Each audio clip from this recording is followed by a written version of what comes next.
রাজধানীর হাতিরঝিল থেকে বেসরকারি টেলিভিশন চ্যানেল জিটিভির সাংবাদিক রেহনুমা সারার লাশ উদ্ধার করা হয়েছে। মঙ্গলবার দিবাগত রাত 12:30টার দিকে তার লাশ উদ্ধার করা হয়। রেহনুমা সারা জিটিভি নিউজরুম এডিটর হিসেবে কাজ করতেন। তিনি কল্যাণপুরে থাকতেন বলে জানা গেছে। সারা নোয়াখালী সোনাইমুড়ি উপজেলার ইসলামবাগ কৃষ্ণপুর গ্রামের বখতিয়া শিকদারের মেয়ে। মঙ্গলবার রাত 11টার দিকে তিনি ফেসবুকে লেখেন, তোমার মতো বন্ধু পেয়ে আমি ভাগ্যবান। আল্লাহ তোমাকে সর্বদা মঙ্গল করুন। আশা করি শীঘ্রই তোমার সব স্বপ্ন পূরণ হবে। আমি জানি আমরা একসঙ্গে অনেক পরিকল্পনা করেছিলাম, কিন্তু দুঃখিত আমাদের সেই পরিকল্পনা পূরণ করতে পারছি না। আল্লাহ তোমাকে জীবনের প্রতিটি ক্ষেত্রে ভালো রাখুন।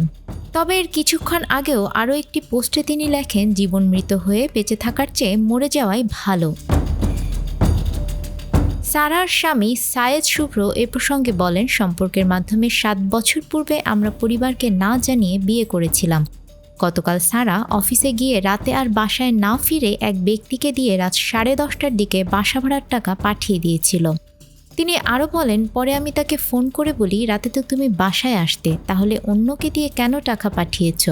তখন সে বলে, আমি ব্যস্ত আছি, এটা বলেই ফোন রেখে দেয়। পরে রাত 3টার দিকে খবর পাই সে হাতিরঝিল লেকের পানিতে ঝাঁপ দিয়েছে। ঢাকা মেডিকেল কলেজ হাসপাতালে গিয়ে তাকে মৃত দেখতে পাই।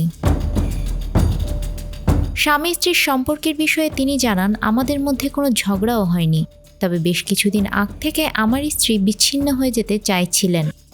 আমরা দুজনেই কাজী অফিসে গিয়ে ডিভোর্স দিয়ে আসতাম। দেশের এই পরিস্থিতিতে আর কাজী অফিসে যাওয়া হয়নি।